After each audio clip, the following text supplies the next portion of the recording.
블로그에 아무리 글을 써도 방문자 수가 그대로이신 분들은 오늘 제가 말씀드리는 이 5가지 방법을 꼭 적용을 해주세요. 첫 번째, 사람들이 관심을 가지는 주제를 무조건 찾는다. 두 번째, 키워드 검색량 차이를 확인한다.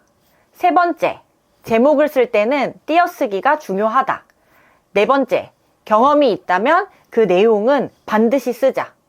그리고 마지막으로 5번째, 사람들이 끝까지 읽게 하는 포스팅을 하자. 이 5가지인데요. 이게 진짜 중요하거든요. 그동안 수십 개가 넘는 블로그를 분석하면서 방문자를 늘리기 위해서 정말 많은 시도들을 해봤어요. 그 자세한 방법을 오늘 영상에서 이야기해 보려고 합니다. 먼저 첫 번째, 사람들이 관심 있어 할 만한 포스팅 주제를 찾는다. 요게 별표 100개인데요. 이거는 제가 정말 여러 영상에서 강조를 많이 했는데, 저는 경제 블로그를 운영하고 있잖아요.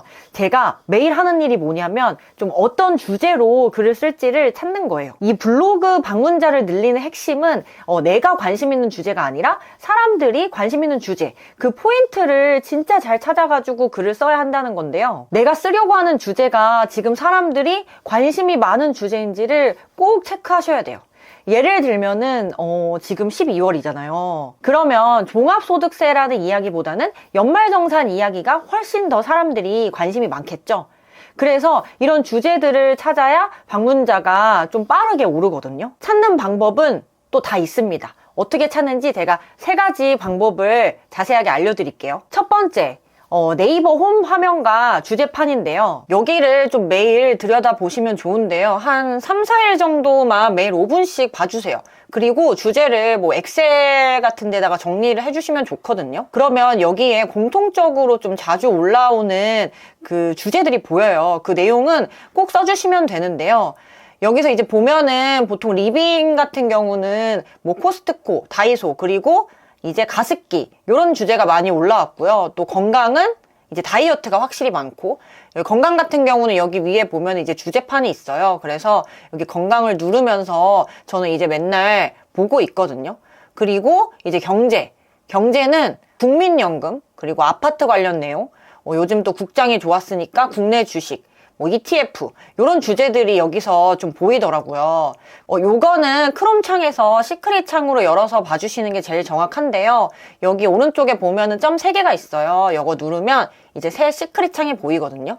여기에서 이제 m.naver.com을 치고 요 화면을 봐주시는 게 좋습니다. 왜냐하면은 우리가 로그인한 화면으로 보면은 이미 내가 클릭한 이력이 반영돼가지고 나한테 좀 맞춰진, 내 관심사와 맞춰진 블로그가 뜨거든요. 그래서 좀 여기서 대중적으로 관심 있는 주제를 보려면 로그아웃을 하시고 보셔야 돼요. 그리고 두 번째는 크리에이터 어드바이저인데요. 요거는 모바일로도 확인이 가능해요. 근데 저는 PC로 좀 화면을 공유해서 보여드릴게요. 이렇게 내 블로그 들어가서 여기 보면은 프로필 아래에 통계라는 게 있어요. 그래서 이거 통계 눌러보시면은 여기 왼쪽에 크리에이터 어드바이저가 있거든요. 요거 클릭. 그리고 여기서 이제 위에 메뉴에서 트렌드 클릭.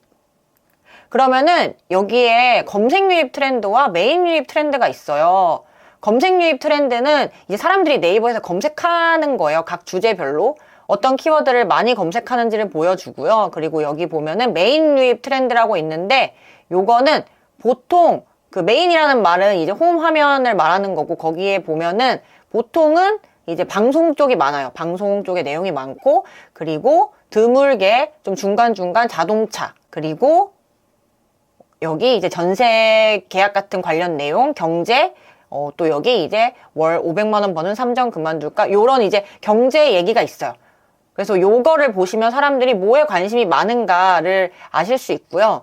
그리고 여기 이제 검색 유입 트렌드에서 좀 키워드를 찾으면 좋은데, 요거는 이제 오른쪽으로 이렇게 넘기면 각 주제별로 사람들이 지금 관심이 많은 키워드가 보이거든요. 그래서 예를 들면 여기 지금 비즈니스 경제 같은 경우는 이제 개인 통관 번호, 요게 지금 쿠팡 이슈가 있기 때문에 이런 내용들이 있고, 근데 요게 조금 아쉬운 점은 이 전날 기준이거든요. 그래서 지금 실시간으로 떠오르는 주제는 알지 못하고 좀 과거 수치에 머물러 있긴 한데, 그래도 과거에 그러니까 어제 데이터를 보고 요게 좀 꾸준히 상승세가 이어질 것 같다, 그러면은 그런 주제는 써주시는 게 좋습니다.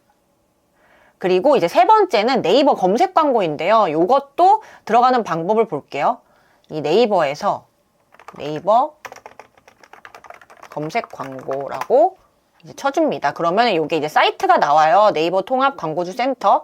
여기서 검색 광고를 이제 클릭해 줍니다. 그러면 이런 화면이 나오는데 여기서 이제 요게 이제 좀 화면이 업데이트가 됐거든요. 근데 보면은 여기 이제 오른쪽에 광고 플랫폼 클릭. 그러면 여기 검색 광고가 있어요. 요거를 이제 클릭해 줍니다. 여기서 도구, 이제 키워드 도구 해주면은 내가 여기에 관심 있는 키워드를 검색하면은 좀 연관 키워드들이 쭉 나오거든요. 예를 들면은 뭐 하수구, 업체 이렇게 검색을 해볼게요. 이 하수구 업체를 검색하는 사람들이 찾는 다른 연관 키워드들도 쭉 나와요. 그래서 여기서 좀 키워드 아이디어를 얻으실 수 있어요. 그래서 요거는 이제 사업자분들이라면 꼭 키워드를 찾을 때 써보시는 걸 추천을 드려요. 일반 블로그는 제가 말씀드린 아까 첫 번째와 두 번째 방법으로 하시면 됩니다. 자, 이어서 이제 방문자를 늘리는 방법 두 번째, 네이버 데이터랩에서 키워드 검색량 차이를 체크해 보는 건데요. 요건 이제 어떻게 하냐면 이 네이버에서 네이버 데이터랩이라고 검색을 해주면 이런 사이트가 나와요. 요거 클릭해 볼게요. 그러면은 여기서 검색어 트렌드를 눌러줍니다. 여기 이제 설명이 나와 있는데요. 네이버 통합 검색에서 이 특정 검색어가 얼마나 많이 검색되는지를 확인하는 화면이에요. 자, 예를 들어서 제가 아까 연말정산이랑 종합소득세 요 두 개를 비교했었잖아요. 그러면은 여기 쓰는 거예요. 주제어에 연말정산 그리고 여기 종합소득세 라고 검색을 하고 기간도 설정할 수 있는데 이 최근 기간으로 설정을 하는 게 좀 좋더라고요. 그래서 3개월로 이제 검색을 해보면 요런 이제 수치가 보여요. 요게 이제 100이 기준이고 요런 이제 수치들이 보이는데 지금 보면은 종합소득세보다 연말정산을 사람들이 엄청 검색을 하는 게 여기 나오죠. 그래서 당연히 지금 써야 할 주제는 연말정산인 거예요. 이 비즈니스 경제 쪽에서는. 왜냐면 이 사람들이 검색을 많이 한다는 거는 좀 관심이 많다는 거거든요. 그러면 이 연말정산이라는 큰 주제에서 이 계속 세부 키워드를 뻗어나가다 보면은 내가 좀 상위 노출될 수 있는 키워드들도 찾을 수가 있는 거예요. 그리고 또 실시간으로 사람들이 관심이 많으니까 이 네이버가 홈 화면에도 이런 주제들을 띄워주고요. 그래서 이렇게 내가 생각난 어떤 트렌드 주제가 있다. 그러면은 여기서 검색을 해보셔가지고 이 검색량이 어떤 추이로 좀 달라지는가. 그거를 보시면은 방문자를 빠르게 늘리실 수가 있어요. 여기서 내 블로그 지수가 낮다면 혹은 뭐 블로그를 새로 개설했다면 스마트 블로그를 좀 노려보시는 게 좋은데요. 요 스마트 블록이 상대적으로 지수 영향이 적어서 준체 블로그들도 많이 이제 좀 상위로 노출이 돼요. 이 스마트 블록은 어떻게 잘 잡는지를 잠시 설명을 드릴게요. 이제 네이버에서 만약에 예를 들어서 내가 연말정산이라는 걸로 검색을 해볼게요. 연말정산. 그러면 연말정산이라고 검색을 하면 이렇게 쭉 화면을 내리면 여기에 뉴스 떠 있고 그리고 연말정산 관련 브랜드 콘텐츠는 이제 광고 그리고 여기 인플루언서 콘텐츠 그러면 요게 이제 굵은 글씨로 나와요. 연말정산 신용카드 그리고 국세청 연말정산 요게 이제 스마트 블록인데 예전에는 요게 그 동그라미 표시로 이렇게 블록처럼 돼 있었는데 그게 없어지고 요렇게 굵은 글자만 나오는데요. 요게 이제 스마트 블록이에요. 그래서 여기에 요 키워드를 3명만 이제 노출을 시켜주거든요. 근데 요거를 이제 잘 잡는 거를 많이들 궁금해 하시는데 요거를 잡는 방법은 막 100% 정답은 없지만 좀 가능성을 높이는 방법들이 있어요. 요 굵은 글씨를 먼저 제목에 꼭 넣어주세요. 보시면은 연말정산 신용카드 요 3명이 당연히 이 굵은 글씨가 들어갔고 그리고 여기 3명의 글에서 또 이 연말정산 신용카드 말고 공통적으로 들어가는 단어가 있는 경우가 있거든요. 그러면은 그것도 내 제목에 꼭 넣어주세요. 그리고 여기 이제 스마트 블록 같은 경우는 상대적으로 좀 경험이나 후기가 잘 들어가는 편인데요. 그 이유는 이 네이버의 방향을 알 수 있어요, 거기서. 네이버가 이 사람들의 실제 경험이나 좀 후기 같은 거를 좋아하는 편이에요. 그래서 그런 내용이 있다 그러면 이렇게 스마트 블록을 잡아가지고 한번 써보세요. 여기서 또 이제 어떤 걸 알 수 있냐면 이 네이버가 원하는 글의 방향이 이 어려운 내용보다는 좀 사람들이 이해하기 쉬운 내용이 이 스마트 블록에 잘 잡힌다고 또 이제 그렇게 볼 수 있거든요. 그리고 본문을 쓰실 때는 좀 인용구나 소제목을 활용해서 쓰시는 게 좋은데, 그거는 이제 어떻게 하냐면 여기 내 블로그에 이제 글쓰기를 눌러 볼게요. 그러면 여기 위에 이제 글쓰기 이 메뉴 같은 게 있거든요. 여기 보시면 인용구가 있어요. 여기서 저는 좀 주로 잘 사용하는 게 요런 인용구, 그리고 요 바를 잘 사용을 하는데, 어떻게 쓰시는 게 좋냐면 이 블로그 글은 서론, 본론, 결론으로 좀 문단을 딱딱 나누는 구성의 글쓰기를 해주시면 좋아요.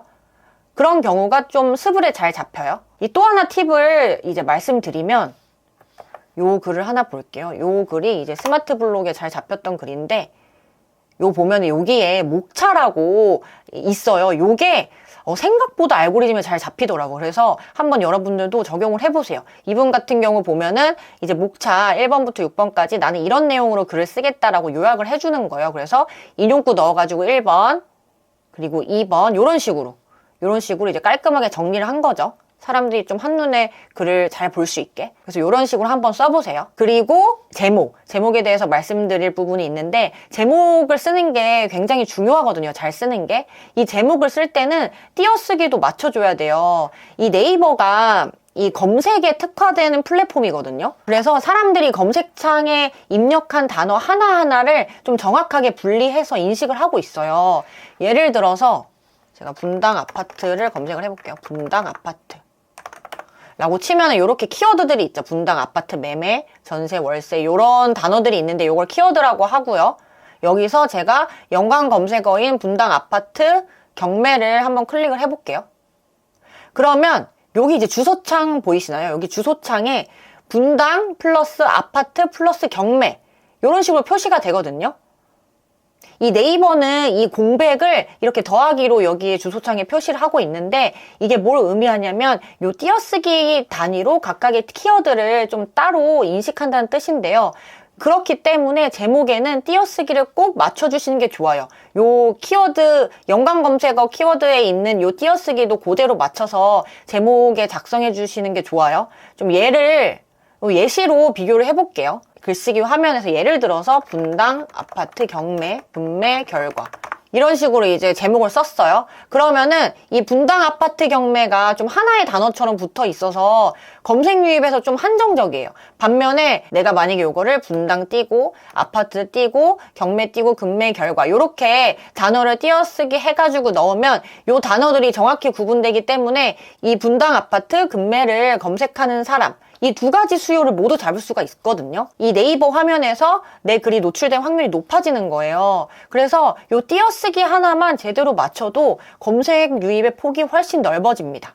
그러니까 앞으로 여러분들이 제목을 쓰실 때는 요 네이버 연관 검색어 창에 있는 요 띄어쓰기도 같이 꼭 맞춰가지고 써주세요. 자, 이어서 방문자 늘리는 글쓰기 방법 네 번째. 이 경험글은 상대적으로 일반 정보 글보다 유리한 편인데요. 제가 아까 첫 번째 방법에서 주제를 잘 찾아야 된다고 했잖아요. 이게 제일 중요하고요. 그 다음에 여기서 그 주제에서 내가 경험한 내용이 있다 그러면 그거는 꼭 써주시는 게 좋아요.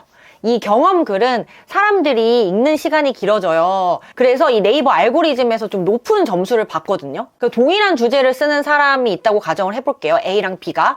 근데 이 A는 일반 정보글을 쓰고 B는 내가 어떤 그 주제에 대해서 경험이 있는 글을 썼다. 그러면은 이 B가 이 네이버 홈 화면, 이 홈피드 추천에서 훨씬 유리합니다. 그리고 다섯 번째, 포스팅 구조는 꼭 체류 시간을 늘리는 구조로 써주셔야 되는데요. 제가 아까 설명을 드렸듯이 이 인용구를 써가지고 꼭 소제목을 만들어주세요. 소설처럼 에세이식으로 쓰는 글보다는 이 훨씬 읽기가 좋아요. 우리가 이제 앞으로 방문자를 늘리려면 이 블로그의 글쓰기는 이 사람들이 이 글을 클릭하고 처음부터 끝까지 읽게 하는 그런 글쓰기를 해야 되거든요. 이 사람들을 내 글에서 처음부터 끝까지 좀 잡아두셔야 돼요. 그거에 대한 방법을 좀 말씀드리면, 처음에는 사람들이 공감할 수 있는 내용, 아니면은 좀 문제점, 현실 뭐 이런 걸로 시작해 주시면 되고요. 이때 그리고 이제 시작하는 사진은 좀 사람들이 궁금증을 느낄 수 있는 사진으로 시작하시면 이 확실히 체류 시간을 늘리는데 좋습니다. 그리고 본문에는 좀 서론에서 다뤘던 내용을 풀어서 쓰시면 돼요. 뭐 내 경험을 쓰거나